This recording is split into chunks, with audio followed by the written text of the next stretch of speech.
Hello friends, welcome to Defence Matrix. तो जब से रफाल को लेकर न्यूज़ आई है तब से अलग अलग अपडेट्स भी निकल कर सामने आ रहे हैं मल्टीपल आर्टिकल्स में, जहां पर दावों पे अलग दावे ठोके जा रहे हैं। कहा जा रहा है कि परसेंटेज ऑफ इंडियनाइजेशन को बढ़ाने की कोशिश करी जाएगी, उसके बाद इंडिया खुद यहाँ पर अपने वेपन्स को इंटीग्रेट करेगा, पर अभी कोई भी चीज़ पुख्ता नहीं है। हाँ, ये चीज़ पुख्ता ज़रूर है कि यहाँ पर प्राइस काफ़ी हाई होने वाला है, जो कि अप्रॉक्सीमेटली 3.25 करोड़ का बताया जा रहा है, जो कि आज के एक्सचेंज रेट के हिसाब से अप्रॉक्सीमेटली $36 बिलियन है। तो ये चीज़ मल्टीपल आर्टिकल्स में कांस्टेंट है।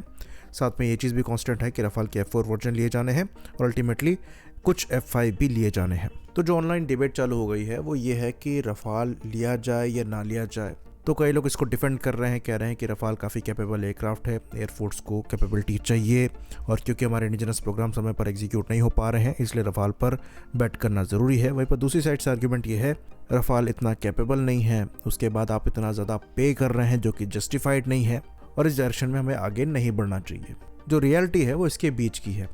प्लेटफॉर्म काफ़ी कैपेबल है, दुनिया का one of the most capable 4.5 जन प्लेटफॉर्म है जो कि फ्लाई कर रहा है। और जो नेगेटिव इश्यूज उठा के लाए जाते हैं इसके अवेलेबिलिटी रेट पे, सर्विसिबिलिटी रेट पे, ओल्ड डेटा को साइट करते हुए, वो सही नहीं है।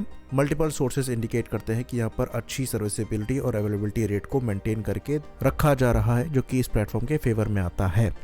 तो प्लेटफॉर्म में कोई परेशानी नहीं है। हाँ, आप वेपन पैकेज को लेकर कह सकते हैं कि ये लिमिटेड है, और इसलिए इंडियन वेपन्स का यहाँ पर इंटीग्रेट होना बहुत ज़्यादा ज़रूरी है, और इंडिया को ये अथॉरिटी मिलना कि हम अपने हिसाब से अपने वेपन्स लगा पाएँ क्रूशल हो जाता है। साथ में हमें ये एक्सेस दिया जाना कि हम अपने हिसाब से जो सेंसर्स हैं उन्हें भी मॉडिफाई कर पाएँ, जिसमें स्पेसिफिकली रेडार जो यहाँ पर लग कर आ रहा है वो आने वाले 5-10 साल के हिसाब से नहीं है। हमें वहाँ पर gallium nitride based AES radar को लगाना होगा। तो ये पॉइंट भी क्रूशल है, और इन सब चीज़ों के साथ ये प्लेटफॉर्म वैसे ही कैपेबल है और ज़्यादा कैपेबल हो जाएगा हमारे हिसाब से भी। लेकिन जो प्राइस यहाँ पर कोट किया जा रहा है वो एक डील ब्रेकर की तरह है, क्योंकि $36 बिलियन का जो अभी प्राइस कोट किया गया है ये ज़्यादा से ज़्यादा $2 या $3 बिलियन नीचे आएगा, उससे ज़्यादा नहीं। तो ये प्राइस खैर तुरंत तो पे नहीं करना है आपको, लेकिन जिस हिसाब से हमारा डिफेंस बजट है, कैपिटल आउटले रखा जाता है, उस हिसाब से ये आने वाले समय में दूसरे इक्विपमेंट्स की परचेज को डेंट कर सकता है। ये चीज़ हम पहले भी एक्सप्लेन कर चुके हैं, और इसलिए यहाँ पर इस डील को नेगेटिव लाइट में फिलहाल देखा जा रहा है। तो वैलिड पॉइंट्स पे यहाँ पर क्वेश्चन उठाया जाना चाहिए। ये पूछना कि किस तरीके का सपोर्ट फ्रांस प्रोवाइड करा रहा है क्रूशल है। ये देखना कि हमारे वेपन से इंटीग्रेट हो क्रूशल है। ये देखना कि हमारा डेटा लिंक से इंटीग्रेट हो क्रूशल है। और ये देखना कि फ्यूचर में हमारा रडार इनसे इंटीग्रेट हो, ये क्रूशल है। तो क्या अगर हमको ये अथॉरिटी मिलती है कि अपना खुद का वेपन यहाँ पर लगा पाएँ, उसके बाद रडार हम अपना फ्यूचर में खुद पे लगा पाएँ, जिसके अंतर्गत जो 60% परसेंटेज ऑफ इंडियनाइजेशन पहुँचाने की बात करी जा रही है वो अचीव हो पाए, तो क्या तब भी ये प्राइस जस्टिफाई होगा? जवाब है नहीं। तो जो पॉइंट्स हमने सामने रखे हैं ये मैंडेटरी पॉइंट्स हैं। अगर आपको इन प्लेटफॉर्म्स को इस्तेमाल करना है आने वाले 10 से 20 सालों में, 30 सालों में, तो आपको ये देखना पड़ेगा कि हमारे नेट सेंट्रिक इकोसिस्टम का पार्ट बने, जिसके अंतर्गत वेपन्स से लेकर प्लेटफॉर्म्स तक सब आपस में कनेक्टेड होंगे। और वो तभी पॉसिबल होगा जब आपके पास प्लेटफॉर्म का एक्सेस होगा। सोर्स कोड पहले भी कह चुके हैं, दोबारा रिपीट करेंगे, कोई नहीं देने वाला, लेकिन हाँ इतना एक्सेस ज़रूरी है कि हमारा डेटा लिंक यहाँ पर लगे और हम अपने हिसाब से वेपन्स और कम से कम रेडार तो लगा पाएँ। उसके बाद जो इतना हैवी प्राइस है उसको जस्टिफाई करने के लिए जो कहा जाता है वो ये है कि यहाँ पर इनका प्रोडक्शन लाइन खोली जाएगी, जिसके अंतर्गत पूरा इंफ्रास्ट्रक्चर डेवलप करना पड़ेगा, और एक पूरा इकोसिस्टम इंडिया में आएगा इस प्लेटफॉर्म के अराउंड, जिसको सेटअप करने का एक कॉस्ट है।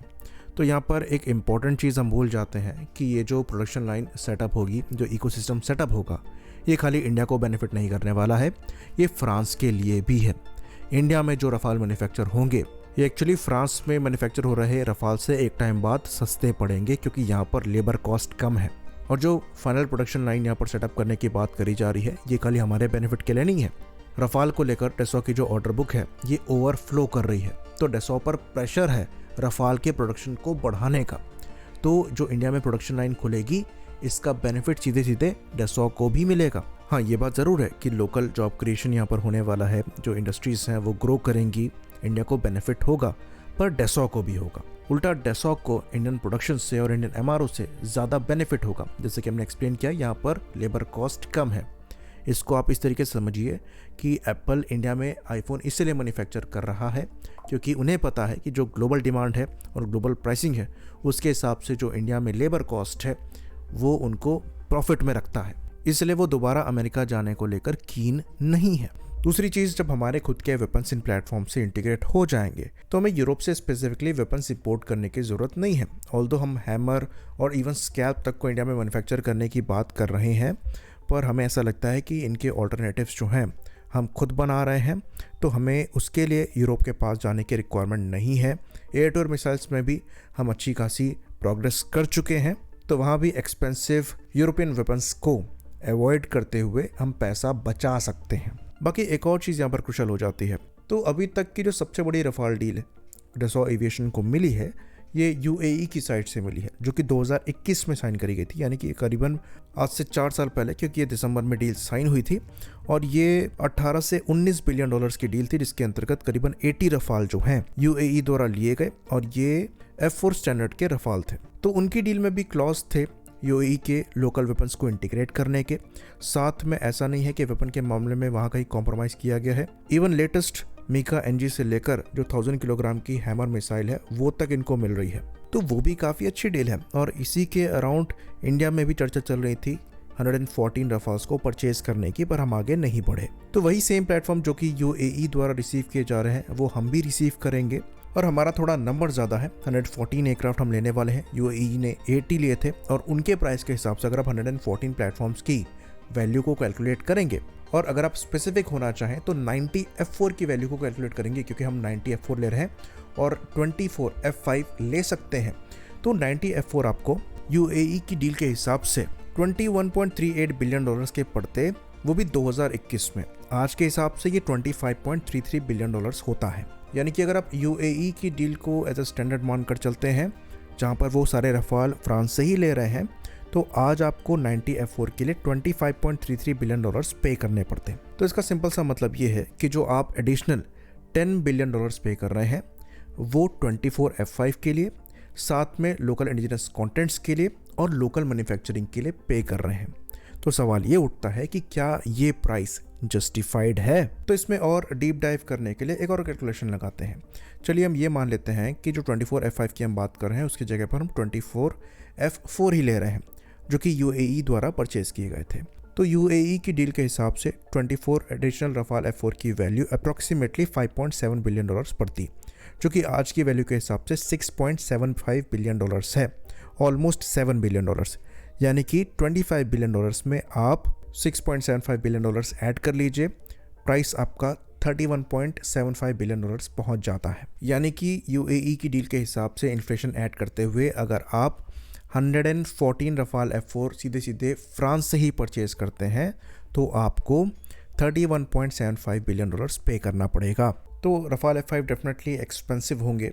तो एक रफ एस्टिमेट के हिसाब से एडिशनल यहाँ पर हम 1 से 2 बिलियन डॉलर्स ऐड कर सकते हैं रफाल F5 के लिए।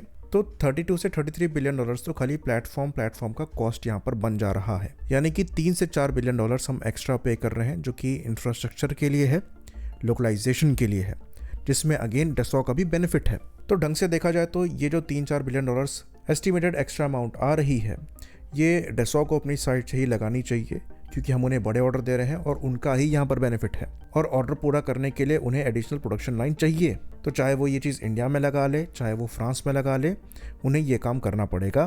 तो इसका बिल हमारी जेब से नहीं जाना चाहिए। तो ओवरऑल पॉइंट ये है कि बहुत ज़्यादा रूम नहीं है, जैसा कि हमने शुरुआत में एक्सप्लेन कर दिया था। आप ज़्यादा से ज़्यादा 3 से 4 बिलियन डॉलर्स बचा सकते हैं, जो अमाउंट अभी दिखाई दे रही है, उससे ज़्यादा नहीं। और पैसा अगर आपको बचाना हो तो आप यहाँ पर डील को कट शॉर्ट करके 90 एयरक्राफ्ट तक ला सकते हैं, तब जाकर आप 6 से 7 बिलियन डॉलर्स सेव कर पाएंगे। तो इस पूरी कैलकुलेशन से ये चीज़ तो क्लियर हो जाती है कि स्पेसिफिकली इंडिया के लिए ये रफाल महंगे नहीं हैं, और बहुत ज़्यादा रूम यहाँ पर कॉस्ट सेविंग का नज़र नहीं आ रहा है, कितनी भी हार्ड नेगोशिएशन हो जाए।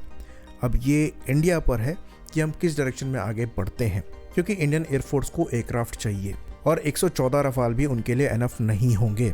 ये चीज़ भी हमको क्लियरली समझनी है। जो जितना साल हम बर्बाद कर चुके हैं उसमें हम धीरे धीरे अपने लिए गड्ढा खोद रहे थे, चाहे यहाँ पर MRFA के अंतर्गत एयरक्राफ्ट का प्रोक्योरमेंट हो, चाहे यहाँ पर तेरस मार्क 2 और आमका जैसे प्रोग्राम को समय पर सैंक्शन करना हो और प्रोग्रेस की बात हो। अगर आप 114 एयरक्राफ्ट परचेज कर भी लेते हैं तो कल को आपको 200 के ऊपर तेरस मार्क 2 भी चाहिए और उसके ऊपर आपको आमका भी चाहिए। तो आप ये जस्टिफाई नहीं कर पाएंगे कि अगर हमने यहाँ पर $36 बिलियन लगा दिए तो हम तेजस मार्क 2 में स्पेंड नहीं कर पाएंगे। वो आपको करना पड़ेगा क्योंकि आपकी रिक्वायरमेंट है, और रफाल जैसा महंगा प्लेटफॉर्म आप दोबारा परचेस करके नंबर्स फिल नहीं कर पाएंगे। आपको तेजस मार्क 2 चाहिए ही चाहिए। और यहाँ पर खाली हम रफाल की बात नहीं कर रहे हैं, आप कोई भी प्लेटफॉर्म इंपोर्ट कर लें, प्राइस बहुत हाई है। अभी हाल ही में F-15EX की डील हुई है और टाइफून की डील हुई है, ये दोनों रफाल से महंगे हैं।